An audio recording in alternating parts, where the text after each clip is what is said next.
Hi and welcome to my channel. இன்றைக்கி வந்து நம்ம சூப்பரான ஒரு பார்ட்டி ஸ்நாக் தான் பார்க்க போகிறோம். வெஜ் கட்லெட் எப்படி பண்ணலாம் அப்படிங்கிறத பார்க்க போகிறோம். ஸோ இன்றைக்கி வந்து என்னோடய கிட்டோட பர்த்டே, அதனால் வந்துட்டு இப்போ எல்லோரும் கேக் கட் பண்ணுறதுக்காக ரெடியாக இருக்காங்க. ஸோ அவங்களுக்காக ஒரு ஸ்நாக் வந்து செஞ்சு வச்சுருக்கேன். ஸோ அந்த ரெசிபி தான் உங்கள் கூட நான் ஷேர் பண்ணிக்கிறேன். அதுக்கு முன்னாடி எங்கள் சேனலை நீங்கள் ஃபர்ஸ்ட் டைம் பார்க்குறீங்க அப்படின்னா சப்ஸ்கிரைப் பண்ணிக்கோங்க, மறக்காமல் பெல் ஐக்கானையும் கிளிக் பண்ணிக்கோங்க. வாங்க இப்போ அதுக்கு தேவையான இன்க்ரீடியன்ட்ஸை பார்த்துடலாம். இது வந்து அளவு எல்லாமே நான் டிஸ்கிரிப்ஷனில் கொடுத்துட்றேன். இதுக்கு வந்து கேரட் துருவி வச்சுருக்கேன். பீன்ஸ் வந்து சின்ன சின்னதாக கட் பண்ணிக்கோங்க. ஒரு வெங்காயம், இஞ்சி, பூண்டு, ஒரு கிலோ வந்து பொட்டேட்டோ வந்து வேக வச்சு எடுத்து வச்சுருக்கேன். அதை வந்து தோலெல்லாம் உரித்து எடுத்து வச்சுக்கோங்க. இப்போ ஒரு கடாயை வந்து சூடு பண்ணிக்கோங்க. சூடு பண்ணிவிட்டு அதில் எண்ணெய் வந்து கொஞ்சமாக ஊற்றினா போதும், நிறையா தேவையில்லை. இப்போ நம்ம கட் பண்ணி வச்சுருக்கிற இஞ்சி, பூண்டு, ஆனியன் எல்லாத்தையும் சேர்த்துக்கிறோம். இது வந்து இஞ்சி பூண்டு கட் பண்ணாமல் நீங்கள் வந்து ஒரு அரை டீஸ்பூன் பேஸ்ட் கூட சேர்த்திக்கலாம், உங்களோட சாய்ஸ் தான். இப்போ வந்து சேர்த்திட்டு இப்போ அந்த வெங்காயத்தை வந்து நல்லா ஃப்ரை பண்ணிக்கோங்க.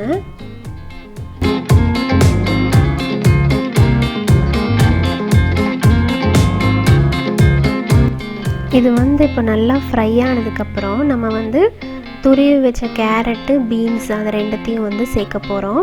இப்போ அதை வந்து நான் சேர்த்திட்டு ஒரு டீஸ்பூன் வந்து சால்ட்டு போட்டுருங்க. சால்ட்டு போட்டு நல்லா கிளறி விட்டு கொஞ்சமாக தண்ணி ஊற்றி வேக வச்சுருங்க. நல்லா ஒரு 10 மினிட்ஸ் வேக வச்சுருங்க. இப்போ நல்லா வந்து வெந்ததுக்கப்புறம் நான் ஒரு டீஸ்பூன் மிளகாய் தூள் வந்து சேர்த்திக்கிறேன். அதுக்கப்புறம் வந்து அரை டீஸ்பூன் வந்து ஜீரா பவுடர், அரை டீஸ்பூன் வந்து கொரியாண்டர் பவுடர், ஒரு டீஸ்பூன் வந்து கரம் மசாலா பவுடர் வந்து சேர்த்திக்கிறேன். இப்போ இது எல்லாத்தையும் சேர்த்திட்டு நம்ம நல்லா மிக்ஸ் பண்ணி விட்டுற போகிறோம்.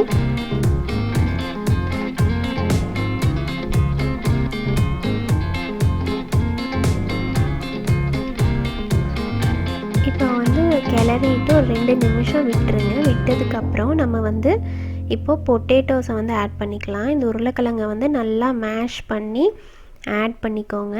ஆட் பண்ணி நல்லா அதையும் மிக்ஸ் பண்ணி விட்டுட்டு இப்போ அந்த மேஷரை வந்து வச்சு நல்லா வந்து ஸ்மாஷ் பண்ணிக்கோங்க. இப்போது அதை வந்து இந்த மாதிரி சின்ன சின்ன ஷேப்பாக பிடிச்சி வச்சுக்கோங்க. உங்களுக்கு எந்த ஷேப்பில் வேணுமோ அந்த ஷேப்பில் பிடிச்சிக்கலாம். இப்போது இந்த ரஸ்க் இருக்குது இல்லைங்களா, பேக்கெட் ரஸ்க்கு, அதை வந்து நான் மிக்சியில் போட்டு பொடி பண்ணி வச்சுருக்கேன். இப்போ அதை தான் வந்து நம்ம யூஸ் பண்ண போகிறோம். கார்ன்ஃப்ளவர் மாவை வந்து நான் தண்ணியில் கரைச்சி ரெடி பண்ணி வச்சுருக்கேன்.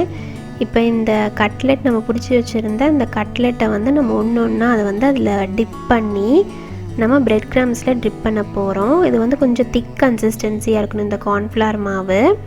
இதை வந்து டிப் பண்ணிவிட்டு இப்போ இந்த பிரெட் ரஸ்கில் வந்து நல்லா டிப் பண்ணிக்கோங்க. ஃபுல்லாக வந்து அந்த ரஸ்க்கு வந்து ஃபுல்லாக அந்த லேயர் ஃபுல்லாக இருக்கணும். அப்போ தான் வந்து நமக்கு நல்லா முறுமுறுன்னு வரும். இந்த மாதிரி நல்லா கார்ன்ஃப்ளவர் மாவில் ஒன்றா டிப் பண்ணி எடுத்துக்கோங்க. கார்ன்ஃப்ளவர் மாவை போட்டுட்டு உடனே வந்து பிரெட் கிரம்ஸில் டிப் பண்ணிடுங்க. ஃபுல்லாக வந்து இருக்கிற மாதிரி பார்த்துக்கோங்க.